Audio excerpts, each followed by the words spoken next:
I'm Annie Botticelli, and this is the Storyteller Forecast for Gemini for December 2015. Check out my new blog on my new website, aspiritualspark.com. I'll be writing about astrology topics and other topics. If you are watching this before November 17th, you can still see my old site at anniehelpsyou.com. So what's going on in December for Geminis? The way that I approach astrology is using it as a tool for conscious evolution. So when I'm looking at the chart before me for an individual or for a horoscope group, I'm looking for the gifts, the lessons, the energy, the focus that will most assist you in having a better quality of life and in improving your life in the long term through conscious evolution. So there are long-term themes and there are short-term themes at play.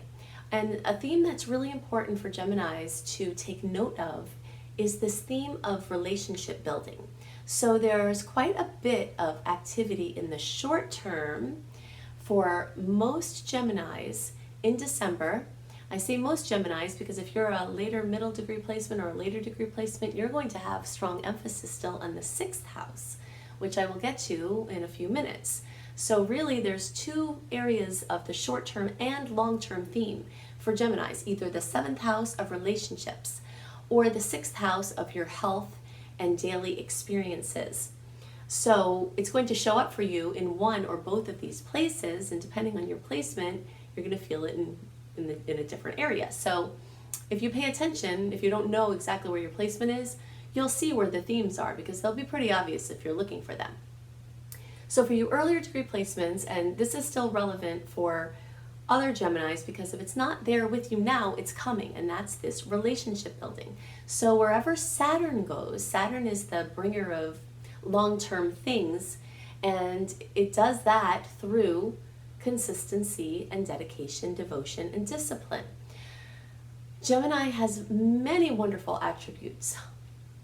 They're charming, they're social, they're charismatic, they're usually good communicators, and many other things that are wonderful about Gemini. They're variety seeking, so they're always interesting. It's a wonderful, lively, changeable type of energy.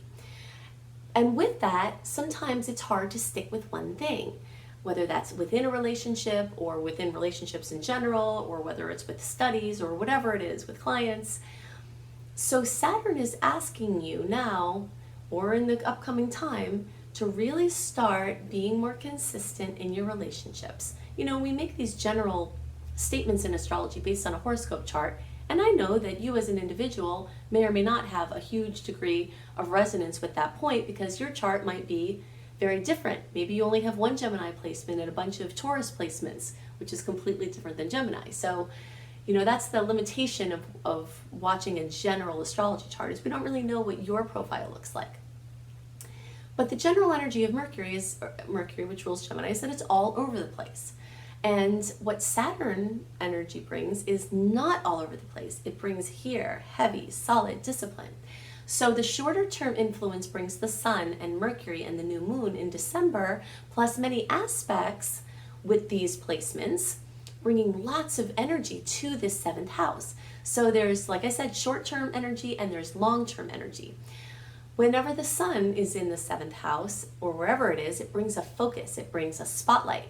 It's like you're an inspector. So let's say you're a home inspector, and you're the Sun, and you're going into the home, and you're like, okay, that's good. Okay, that's not so good. Okay, that needs work. And that's what the Sun does wherever it goes. So for you early and middle degree placements, when the Sun is in this relationship house, and for you, some of you middle and the rest of you later degree placements, the Sun is in this health house, this daily routine, this daily life, this work-life experience, this pets house. You're taking inventory on the pros and cons of your current situations. And this is a blessing because the places where there are challenges or where it doesn't pass the inspection, you can come up with solutions to fix them.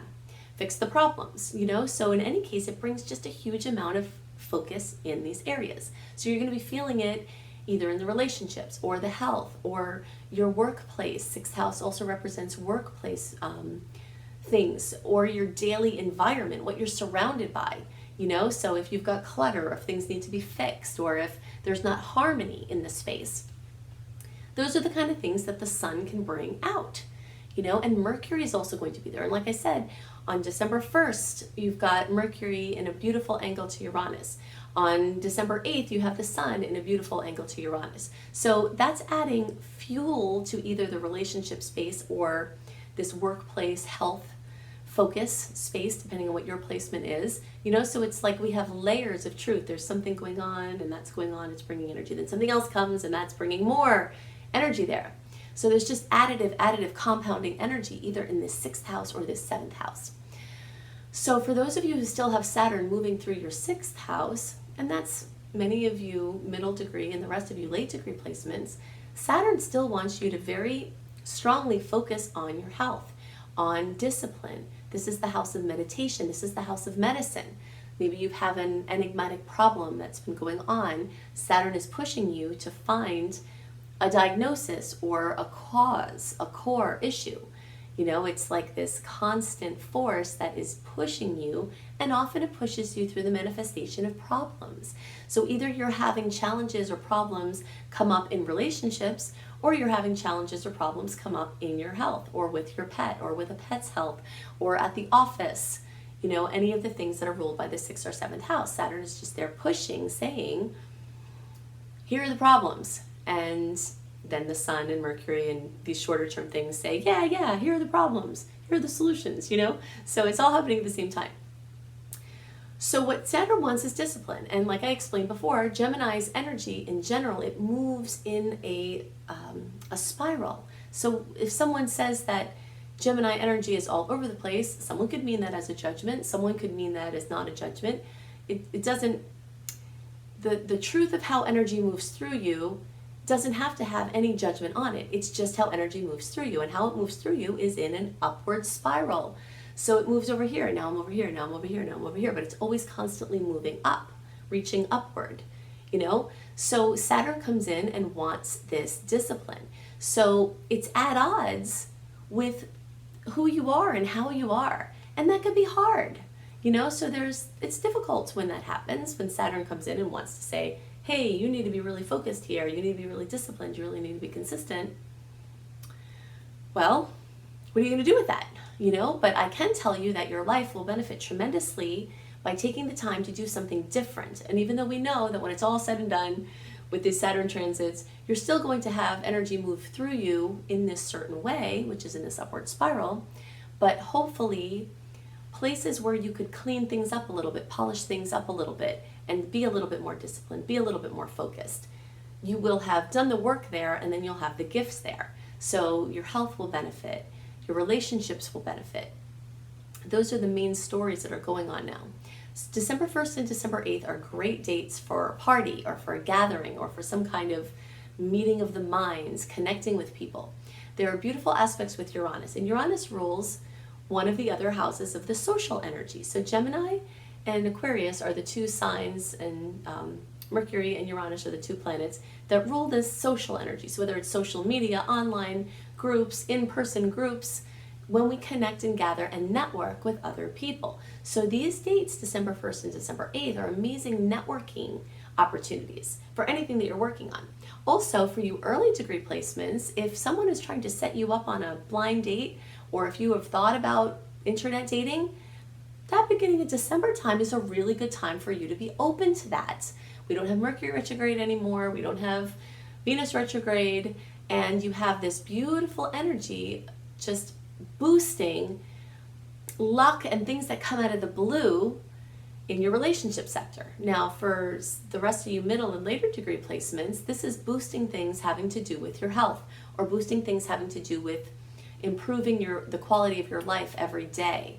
So you could go to a group meeting of some sort, and someone could say, hey, I know this practitioner who works with things that you're dealing with, and then you could get referred to a perfect practitioner for you, and that could dramatically improve your health. Or you could talk about something going on with one of your pets, and when you're at one of these, group gatherings, and someone say, oh, I know about something for that, and there's a segue there. So the message is in networking and in joining with other people for most of this month, especially in the beginning part, answers to long-standing questions that you've been having or working on can very well be worked out. So on December 10th, we have an opposition with Mars and Uranus, and this energy can be kind of nasty. Now, it doesn't mean that something bad has to happen. It doesn't mean that you have to have a negative experience. It just means that the odds are greater for something involving Mars, someone's ego, someone's how they are, being mobile, moving around, their energy is at odds with Uranus, this jolting force.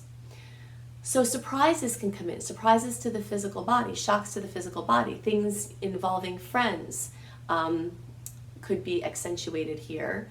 Also, this is the house of children, so shocking news or jolts or things like that, your child doing something that surprises you, something like that could come up at this time. And the new moon is on December 11th. So whenever we have a new moon that has a challenging aspect near it, it always flavors the aspect, is what I'm trying to say. But it doesn't mean that you still can't enjoy the energy of the new moon, which is in Sagittarius. So this is going to happen again in your 7th or 6th house. So there's just all this energy there.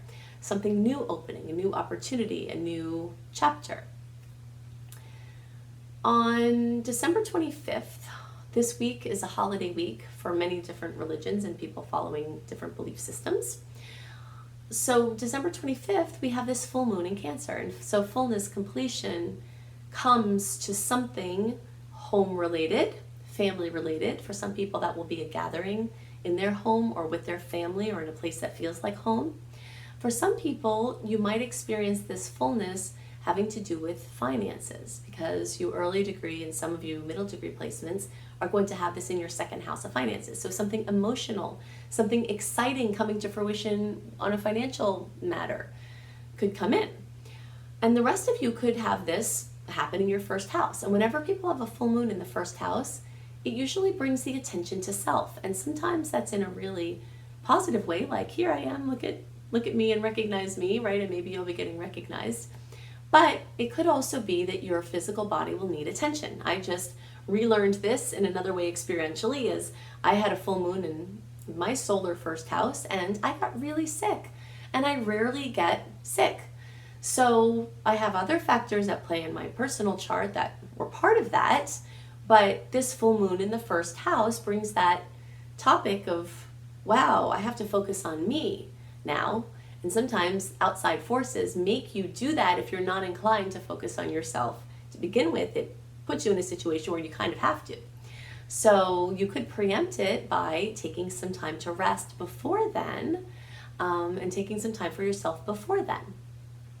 This full moon is also opposing Pluto, so the odds that some kind of power struggle is going to come up are very much increased. And that usually happens at these family gatherings, doesn't it? I know most of my friends will talk about how their family of origin has different beliefs than they do.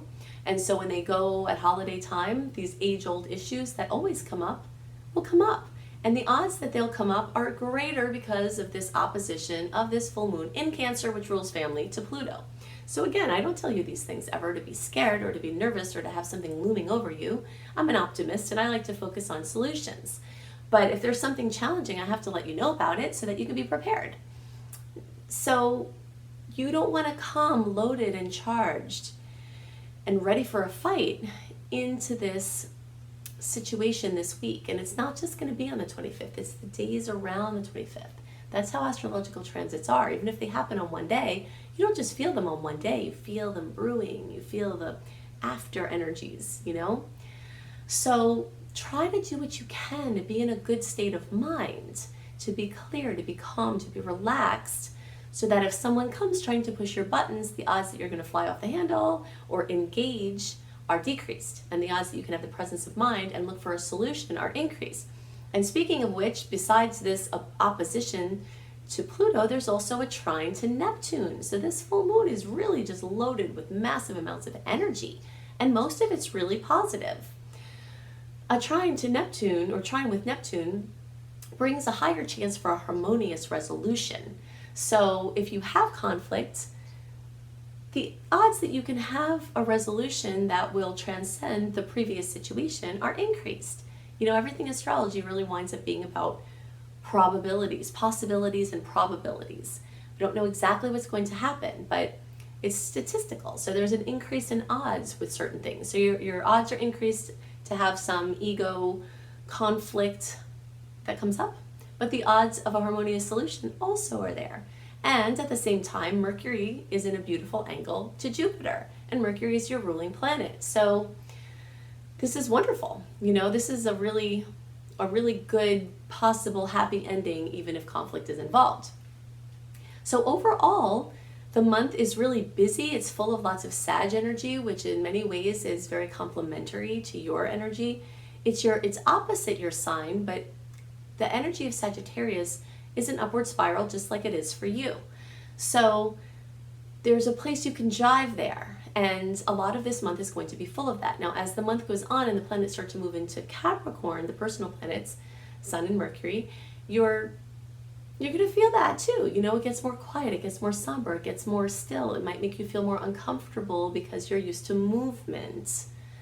So that'll be the flow of the month, you know, and it will jive very much with the holiday season. Speaking of which, if you get all your holiday shopping done by December 19th, the odds of you getting the best gift and not having problems with it are increased because the Mercury shadow period doesn't start till December 20th.